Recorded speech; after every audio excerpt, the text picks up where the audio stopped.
Hi family, welcome back to Keerthi's life style.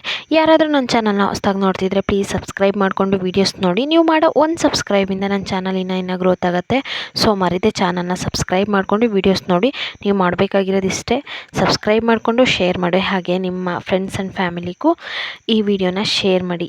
ಹಾಗೆ ಮರಿದೆ comments ಕೂಡ ಮಾಡಿ, ಆಯಿತಾ? ಬನ್ನಿ ವಿಡಿಯೋದೊಳಗಡೆ ಹೋಗೋಣ. ಸೊ ಇವತ್ತು ಬ್ಲಾಗ್ನ ನಾನು ಬೆಳಗ್ಗೆನೇ ಸ್ಟಾರ್ಟ್ ಮಾಡಿದ್ದೆ. ಸೊ ಬೆಳಗ್ಗೆನೇ ನೀರು ಬಿಟ್ಟಿದ್ರು, ಬಟ್ ಪಾತ್ರೆ ಏನೂ ತೊಳೆದಿರಲಿಲ್ಲ. ಪಾತ್ರೆ ಆಮೇಲೆ ನಿಧಾನಕ್ಕೆ ತೊಳ್ಕೊಳ್ಳೋಣ ಅಂತ ಹೇಳಿ ಫಸ್ಟು ಕುಡಿಯೋಕ್ಕೆ ನೀರು ಹಿಡಿತಾ ಇದ್ದೆ. ಬಟ್ ಅದೇ ಗ್ಯಾಪಲ್ಲಿ ಪಾತ್ರೆ ಜೋಡಿಸ್ಬೇಕಿತ್ತು, ಅದನ್ನೆಲ್ಲ ಜೋಡಿಸಿಟ್ಟು ಆಮೇಲೆ ಕುಡಿಯೋಕ್ಕೆ ಅಂದರೆ ನಾನು ಇದೊಂದು ಕೊಡ ಮತ್ತು ಇನ್ನೊಂದು ಕೊಡ ಮಾತ್ರ ಫಸ್ಟ್ ಒಂದು ತೆಗ್ದಿಟ್ನಲ್ಲ, ಒಂದು ಪ್ಲಾಸ್ಟಿಕ್ ಕೊಡ, ಎರಡೇ ಕೊಡ ಅಷ್ಟೇ ನಾನು ತುಂಬೋದು. ಡೈಲಿ ನೀರು ಬಿಡ್ತಾರಲ್ಲ, ಸೊ ಹಾಗಾಗಿ ನಾನು ಜಾಸ್ತಿ ನೀರನ್ನ ಇದು ಮಾಡಲ್ಲ. ಮತ್ತು ಹಾಗೆ ಡ್ರಮ್ಮನ್ನು ನಾನು ಅಲ್ಲಿ ನಮ್ಮ ಅತ್ತೆ ಮನೇಲಿ ಕೆಲಸ ಮಾಡ್ತಾಯಿದ್ರು, ಹಾಗಾಗಿ ಡ್ರಮ್ ಅವ್ರಿಗೆ ಕೊಟ್ಟಿದ್ದೆ. ಸೊ ಅವ್ರು ಬೆಳಗ್ಗೆ ತಂದು ಕೊಟ್ರೆ, ಹಾಗಾಗಿ ಇರೋ ಎಲ್ಲ ಎಲ್ಲೆಲ್ಲಿ ಬಕೆಟ್ ಇತ್ತು ಎಲ್ಲ ತುಂಬಿಸಿಟ್ಟಿದ್ದೆ. ಮತ್ತು ನೀರಿಲ್ಲ ಅಂದರೆ ಸರಿಯಾಗಲ್ಲ ಅಂತ ಹೇಳಿ ಸೊ ಅವ್ರು ಡ್ರಮ್ ಕೊಟ್ಟಮೇಲೆ ಡ್ರಮ್ಮನ್ನು ತೊಳೆದು ಅದಕ್ಕೆ ನೀರು ಬಿಟ್ಟೆ. ನೆಕ್ಸ್ಟು ಇನ್ನೇನು ಅದೆಲ್ಲ ಕೆಲಸ ಮುಗಿದ್ಮೇಲೆ ಒಲೆ ಹೊಚ್ಚಬೇಕಲ್ಲ, ಒಲೆ ಹೊಚ್ಚೋಕ್ಕೆ ಬೂದಿ ಬಸ್ತಾಯಿದ್ದೆ. ಇವತ್ತು ದೊಡ್ಡ ಒಂದು ಸಂಭವ ಮಾಡಿದ್ದೀನಿ. ಏನು ಗೊತ್ತಾ, ಇಜಿಲಿನೆಲ್ಲ ತೊಗೊಂಡೋದ್ನಲ್ಲ, ಅದರಲ್ಲಿ ಕೆಂಡ ಇರಲಿಲ್ಲ. ನಾನು ಬಾಚ್ದ ಕೈಗೇನು ಸುಡಲಿಲ್ಲ ಅಂತ ಹೇಳಿಬಿಟ್ಟು ಆ ಕೆಂಡನ ತೊಗೊಂಡೋಗಿ ನಾನು ಹಾಗೆ ಇಜಿಲಿ ತುಂಬಿಡೋ ಚೀಲದಲ್ಲಿ ಹಾಕಿಬಿಟ್ಟಿದ್ದೀನಿ. ಬಟ್ ಏನಾಯಿತು ಅಂದರೆ, ನಾನೆಲ್ಲ ಬೂದಿ ಎಲ್ಲ ಹಾಕಿಬಿಟ್ಟು ಒಲೆ ಎಲ್ಲ ಹೊಚ್ಬಿಟ್ಟು ಆಮೇಲೆ ಹೋಗಿ ನೋಡಿದ್ರೆ ಅದು ಕೆಂಡ ಬೆಂಕಿ ಆಗಿಬಿಟ್ಟಿದೆ. ಈ ಇಜಿಲಿಯಿಂದ ಸಖತ್ ಬೆಂಕಿ ಆಗುತ್ತಲ್ಲ, ಆ ರೇಂಜಿಗೆ ಆಗಿಬಿಟ್ಟೈತೆ. ಆಲ್ರೆಡಿ ಹೊಗೆ ಆಡ್ತಾ ಇದೆ. ನಾನು ಯಾವುದೋ ಇದ್ರಲ್ಲಿ ಬ್ರಷ್ ಮಾಡ್ಕೊತ ಆ ಕಡೆ ಹೋಗಿ ನೋಡಿದ್ರೆ ಅದು ಬೆಂಕಿ ಆಗಿಬಿಟ್ಟೈತೆ. ಮತ್ತೋಗಿ ಅದಕ್ಕೋಗಿ ನೀರು ಹಾಕ್ಬಿಟ್ಟು ಆರಿಸಿದ್ದೀನಿ. ಇವತ್ತು ಇಲ್ಲ ಅಂದಿದ್ರೆ ದೊಡ್ಡ ಸಂಭವನೇ ಆಗಿಬಿಟ್ಟಿರೋದು. ಸೊ ಅದು ಆಗ್ತಿದ್ದಂಗೆ ನೆಕ್ಸ್ಟ್ ಇನ್ನೇನು, ಇಲ್ಲಿ ಒಲೆ ಹೊಚ್ಚುತ್ತಾ ಇದ್ದೆ. ಹಸಿ ಇದೆ ಸೌದೆ, ಎಷ್ಟೇ ಒಣಗಿಸ್ರೂ ಅದು ಆರ್ಕೊಳ್ಳಲ್ಲ. ಇವಾಗ ಅಡುಗೆ ಮಾಡಿದ್ಮೇಲೆ ಆ ಒಲೆ ಮೇಲೆ ಸೌದೆ ಇಟ್ಟರು ಅದೇನು ಅಷ್ಟು ಆರ್ಕೊಳ್ಳೋದಿಲ್ಲ. ಬಟ್ ಆರುತ್ತಾ ಬಿಡುತ್ತೋ, ನಾವು ಒಲೆ ಹೊಚ್ಚೋದ್ರಲ್ಲಿ ಸಾಹಸ ಮಾಡೋದಂತೂ ಬಿಡಲ್ಲ. ನೆಕ್ಸ್ಟ್ ಅದನ್ನು ಅಲ್ಲಿ ಟೀಗೆ ಇಟ್ಬಿಟ್ಟು ಬಾಗಿಲು ಗುಡಿಸೋಣ ಅಂತ ಬಂದೆ. ಫಸ್ಟ್ ಒಂದು ಟ್ರಿಪ್ ಮಳೆ ಬಂದು ಹೋಗಿತ್ತು. ಸೊ ಅದು ನೀರು ಹಾಗೆ ಇತ್ತಲ್ಲ, ಅದನ್ನು ಗುಡಿಸ್ದೆ. ಈ ಕಡೆ ಒಂದು ಸರಿ ಗುಡಿಸ್ದೆ, ಆ ಕಡೆ ಒಂದು ಗುಡಿಸ್ದೆ. ಈಗ ಹಸಿ ಇರೋದಕ್ಕೆ ನೆಲ ಎಲ್ಲಿ ನೋಡಿದ್ರೂ ಇರುವೆಗಳೇ ಇದ್ದಾವೆ. ಆ ಇರುವೆ ಜೊತೆ ಸ್ವಲ್ಪ ಹೋರಾಡ್ಬಿಟ್ಟು ಆಮೇಲೆ ಗುಡಿಸ್ತಾ ಇದ್ದೆ. ಆ ಸ್ಲಿಪ್ಪರ್ ಬಿಟ್ಟಿರ್ತೀವಲ್ಲ, ಅಲ್ಲೆಲ್ಲ ಇರುವೆ ತುಂಬ್ಕೊಂಡ್ಬಿಡ್ತೈತೆ. ಕಾಲು ಕೈ ಎಲ್ಲ ಕಚ್ಚಿ ಅದನ್ನು ಆ ಉರಿನ ತಡೆಯೋಕ್ಕಾಗಲ್ಲ. ನೆಕ್ಸ್ಟು ಗೂಡ್ಸಾದ್ಮೇಲೆ ಹೋಗಿ ರಂಗೋಲಿ ಎಲ್ಲ ತೊಗೊಂಬಂದೆ. ಮಳೆ ಹೆಂಗೆ ಯಾವ ಟೈಮಿಗೆ ಬರುತ್ತೆ ಅನ್ನೋದು ಗೊತ್ತಿಲ್ಲ. ಯಾಕೋ ಮಳೆ ಇಲ್ಲಲ್ಲ ಅಂತ ಹೇಳಿ ರಂಗೋಲಿ ಹಾಕೋಣ ಅಂತ ಹೇಳಿ ರಂಗೋಲಿ ಹಾಕೋಕ್ಕೆಲ್ಲ ರೆಡಿ ಮಾಡಿದೆ. ಬಾಗಿಲೆಲ್ಲ ತೊಳೆದ್ಬಿಟ್ಟು ಅರಶಿನ ಕುಂಕುಮ ಇಟ್ಬಿಟ್ಟು ರಂಗೋಲಿ ಹಾಕ್ತಾಯಿದ್ದೆ. ಜಾಸ್ತಿ ದೊಡ್ಡ ರಂಗೋಲಿ ಏನು ಹಾಕೋಕ್ಕೆ ಹೋಗಿಲ್ಲ. ಯಾಕೆ ಅಂದರೆ ಮಳೆ ಬರುತ್ತೆ, ಹೆಂಗಿದ್ರೂ ಹೋಗುತ್ತೆ. ಸೊ ನಮ್ಮ ಖುಷಿಗೆ ಒಂದು ಚಿಕ್ಕದು 5ರಿಂದ 3ನ ಹಾಗೆ ಬಿಡಿಸ್ಬಿಟ್ಟು ಆ ಡೇನ ಸ್ಟಾರ್ಟ್ ಮಾಡಿದೆ. ಡೇ ಆಲ್ರೆಡಿ ಸ್ಟಾರ್ಟ್ ಆಗಿತ್ತು, ಬಟ್ ಇವಾಗಿದು ಫಸ್ಟು ಯಾವಾಗಲೂ ಇದನ್ನು ಮಾಡ್ತಿದ್ದೆ. ಬಟ್ ಇವಾಗ ಮಳೆ ಬರುತ್ತಿರ್ತೈತಲ್ಲ, ಇದನ್ನು ಆಮೇಲೆ ಮಾಡೋಣ ಅಂತ ಹೇಳಿ ಇದು ಮಾಡಿದೆ. ನೆಕ್ಸ್ಟು ಟಿಫನ್ ಮಾಡೋಣ ಅಂತ ಹೇಳಿ ಟೊಮೊಟೊ ಬಾತ್ ಮಾಡೋಣ ಅಂದ್ಕೊಂಡೆ. ಸೊ ಹಾಗಾಗಿ ಟೊಮೊಟೊ ಬಾತಿಗೆ ಏನೇನು ಬೇಕು ಅದನ್ನೆಲ್ಲ ರೆಡಿ ಮಾಡಿಕೊಂಡೆ. ಹಾಗೆ ಒಬ್ಬರು ಕಮೆಂಟಲ್ಲಿ ಕೇಳಿದರು, ನೀವು ಯಾಕೆ ಮನೆ ಇದ್ದರೂ ಇಲ್ಲಿ ಬಂದಿದ್ದೀರಾ ಅಂತ. ಫಸ್ಟು ನಾವು ಇದ್ದಿದ್ದು ಭದ್ರಾವತಿಲಿ ಬಾಡಿಗೆ ಮನೇಲಿದ್ವಿ. ಆ ಟೈಮಲ್ಲಿ ನಮ್ಮ ಯಜಮಾನ್ರಿಗೆ ಆಕ್ಸಿಡೆಂಟ್ ಆಗಿತ್ತು. ಆಕ್ಸಿಡೆಂಟ್ ಆದಮೇಲೆ ಅವ್ರು ಕೆಲ್ಸಕ್ಕೆ ಹೋಗ್ತಾ ಇರಲಿಲ್ಲ, ನಾನು ಕೆಲ್ಸಕ್ಕೆ ಹೋಗ್ತಾಯಿದ್ದೆ. ಸೊ ಅದಾದಮೇಲೆ ಬಾಡಿಗೆ ಅದು 4,500 ಇತ್ತು. ಸೊ ನಾನು ಕೆಲ್ಸಕ್ಕೆ ಹೋಗ್ತಿದ್ದಿದ್ದು ಅಮೌಂಟು ಬಾಡಿಗೆಗೆ ಸರಿ ಆಗ್ತಾಯಿತ್ತು. ಮನೆಗೆ ದಿನಸಿ ಇದು ಅಂತ ಹೇಳಿ ಮೇಂಟೈನ್ ಮಾಡೋಕ್ಕಾಗ್ತಾ ಇರಲಿಲ್ಲ. ಆಮೇಲೆ ಅವ್ರು ಕೆಲ್ಸಕ್ಕೆ ಹೋಗೋವರೆಗಾದರೂ ಮೇಂಟೈನ್ ಮಾಡಬೇಕಲ್ಲ. ಸೊ ಆಮೇಲೆ ಈ ಮನೆಗೆ ಬಂದ್ವಿ. ಬಟ್ಟು ನಾವು ಕೆಟ್ಟು ಬಂದಮೇಲೆ ಯಾರ ಮನೆಗೂ ಹೋಗಬಾರ್ದು ಅನ್ನೋದು ನನಗೆ ಅವಾಗೇ ಅರ್ಥ ಆಗಿದ್ದು. ಸೊ ಕೆಟ್ಟು ಬಂದಮೇಲೆ ನಮ್ಮನ್ನು ಯಾವ ಥರ ಟ್ರೀಟ್ ಮಾಡ್ತಾರೆ ಅನ್ನೋದು ಗೊತ್ತೇ ಇರುತ್ತಲ್ಲ. ಸೊ ಆ ಥರ ಟ್ರೀಟ್ ಮಾಡ್ತಾಯಿದ್ರು. ಅವರು ಮುಂದೆ ಚೆನ್ನಾಗೇ ಇರ್ಬೋದು, ಬಟ್ ಹಿಂದೆಯಿಂದ ಮಾತಾಡೋ ಮಾತುಗಳು ತುಂಬ ನೋವಾಗ್ತಾಯಿತ್ತು. ಸೊ ಏನಾದರೂ ಇರಲಿ, ಎಷ್ಟಾದರೂ ಪ್ರಾಬ್ಲಮ್ ಆಗಲಿ ಅಂತ ಹೇಳಿ ನಾನೇ ಒಂದು ಸಂಘದಿಂದ ಲೋನ್ ತೆಗೆದು ಆಮೇಲೆ ಇದನ್ನು ಶೆಡ್ ಥರ ಹಾಕ್ಕೊಂಡ್ವಿ. ಸೊ ಶೆಡ್ ಹಾಕ್ಕೊಂಡು ಇವಾಗ ಇದರಲ್ಲಿ ಇದ್ದೀವಿ. ಸೊ ಮುಂದೆ ನೋಡೋದು, ಮನೆ ಕಟ್ಟೋದು ಬೇಡವೋ. ಮನೆ ಕಟ್ಟಲೇಬೇಕು, ಬಟ್ ಇವಾಗೇ ಅಂತೂ ಆಗೋಲ್ಲ. ಇರೋ ಸಣ್ಣ ಸಣ್ಣ ಪ್ರಾಬ್ಲಮ್ನೆಲ್ಲ ತೀರಿಸ್ಕೊಂಡು ಆಮೇಲೆ ಮನೆ ಕಟ್ಟಬೇಕು. ಸೊ ಇದು ಒಬ್ಬರು ಕಮೆಂಟ್ಸಲ್ಲಿ ಕೇಳಿದರು, ಅವರಿಗೆ ಈ ವಿಡಿಯೋ ಕ್ಲಾರಿಟಿ ಆಗಿರುತ್ತೆ ಅಂದ್ಕೊತೀನಿ. ನೆಕ್ಸ್ಟು ನನ್ನ ಮಕ್ಕಳು ನೇಮ್ ಕೇಳಿದರು. ನಮ್ಮ ದೊಡ್ಡ ಮಗಳ ಹೆಸರು ಲಿತಿಕ್ಷಾ, ಹಾಗೆ ಚಿಕ್ಕವಳ ಹೆಸರು ರಿತ್ವಿಕಾ ಅಂತ. ಇಬ್ಬರು ನನಗೆ ಹೆಣ್ಮಕ್ಳೇ. ಸೊ ಒಬ್ಬಳು ಸೆಕೆಂಡ್ ಸ್ಟ್ಯಾಂಡರ್ಡ್ ಓದ್ತಾ ಇದ್ದಾಳೆ, ಇನ್ನೊಬ್ಳು ಇವಾಗ LKGಗೆ ಸೇರಿಸಿದ್ದೀನಿ.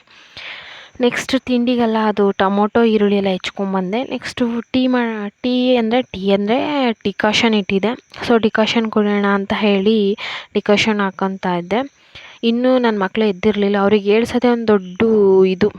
ಅವರು ಸ್ಕೂಲಿಗೆ ಹೋಗೋ ಟೈಮಲ್ಲಿ ಎದ್ದೇಳ್ರಿ ಅಂದು ಅವ್ರು ಎದ್ದು ಅವ್ರಿಗೆ ಸ್ನಾನ ಎಲ್ಲ ಮಾಡಿಸಿ ಅವ್ರು ತಿಂಡಿ ತಿಂದು ರೆಡಿಯಾಗಿ ಹೋಗೋದ್ರೊಳಗೆ ಒಂದು ಇದು ಮಾಡಿಬಿಟ್ಟು ಹೋಗ್ತಾರೆ.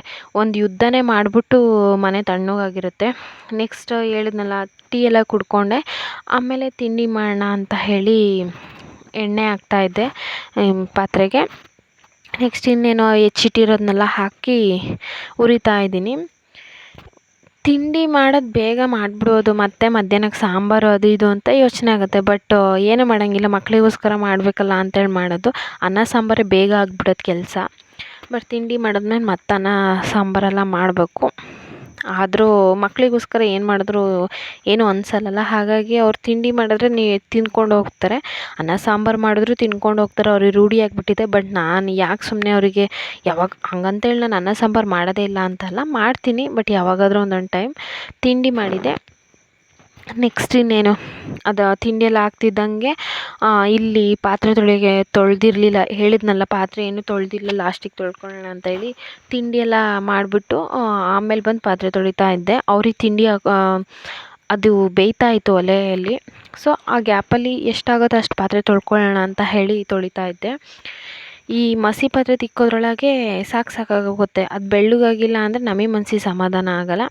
ಬಟ್ ಅದು ಎಷ್ಟು ಬೆಳ್ಳಗಾಗುತ್ತೋ ಅಷ್ಟು ಆಗಲಿ ಅನ್ನೋ ರೇಂಜಿಗೆ ತಿಕ್ತಾ ಇದ್ದೆ. ಇಲ್ಲೂ ಒಂದು ಸಂಭವ ಮಾಡಿಟ್ಟಿದ್ದೀನಿ. ಏನು ಅಂದರೆ, ಈ ಮುಸುರೆ ಬಕೆಟ್ ಮೇಲೆ ಬುಟ್ಟಿ ಇಟ್ಟಿದ್ನ, ಅದು ಒಜೆಗೆ ಈ ಮುಸುರೆ ಬಕೆಟ್ಟು ದಬ್ಬಾಕೊಂಬಿಡ್ತು. ಮತ್ತು ಇನ್ನೊಂದು ಟ್ರಿಪ್ ತೊಳೆದಿರೋ ಪಾತ್ರೆನೆಲ್ಲ ಇನ್ನೊಂದು ಟೈಮ್ ತೊಳೆದಿದ್ದೀನಿ. ಇವತ್ತು ನನಗೆ ಯಾಕೋ ದಿನವೇ ಚೆನ್ನಾಗಿಲ್ಲ, ಡಬಲ್ ಕೆಲಸ ಮಾಡಿದ್ದೀನಿ. ಸೊ ಪಾತ್ರೆ ಅರ್ಧ ತೊಳೆದೆ, ಫುಲ್ಲೇನು ತೊಳೆದಿಲ್ಲ. ನೆಕ್ಸ್ಟು ತಿಂಡಿ ಆಯಿತು. ಮತ್ತು ಅವ್ರು ತಿನ್ನೋಕೆ 1 ಗಂಟೆ ಆಗುತ್ತೆ.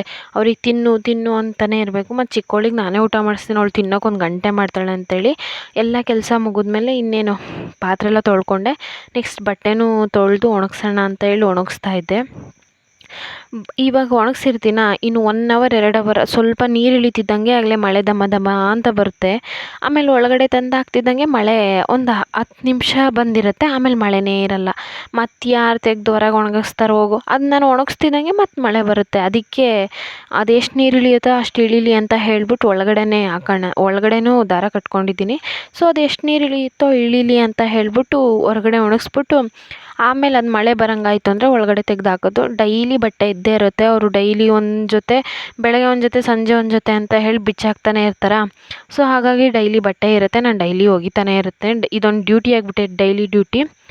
ನೆಕ್ಸ್ಟು ಅಲ್ಲಿ ಗರಿ ಬಿದ್ದಿತ್ತು, ಅದನ್ನ ಎತ್ತಾಕೋಣ ಅಂತ ಹೇಳಿ ಹೋಗ್ತಾಯಿದ್ದೆ. ಏನೋ ಒಂಥರ ಗ್ರೀನರಿ ಚೆನ್ನಾಗಿದೆಯಲ್ಲ ನೋಡೋಕ್ಕೆ. ಬಟ್ ಏನೋ ಒಂಥರ ಅದು ಗಾಳಿ ಬೇರೆ ಚೆನ್ನಾಗಿ ಬೀಸ್ತಾ ಇತ್ತು. ಏನೋ ಒಂಥರ ಚೆಂದ ಇತ್ತಲ್ಲಿ. ಹಾಗೆ ಹೋಗ್ಬಿಟ್ಟು ಆ ಗರಿನ ಎತ್ಕೊಂಬಂದು ಈ ಕಡೆಗೆ ಹಾಕ್ದೆ. ನೆಕ್ಸ್ಟು ಇಲ್ಲಿಂದನೇ ನೋಡ್ತಾ ಕಾಯಿ ಬಿದ್ದಂಗೆ ಕಾಣಿಸ್ತಾ, ಸರಿ ಹೋಗಿ ಕಾಯಿ ಬಿದ್ದಿದೆಯಾ ಅಂತ ಹೇಳಿ ಹತ್ರ ಹೋಗಿ ನೋಡಿದೆ. ಒಂದು ಕಾಯಿ ಬಿದ್ದಿತ್ತು.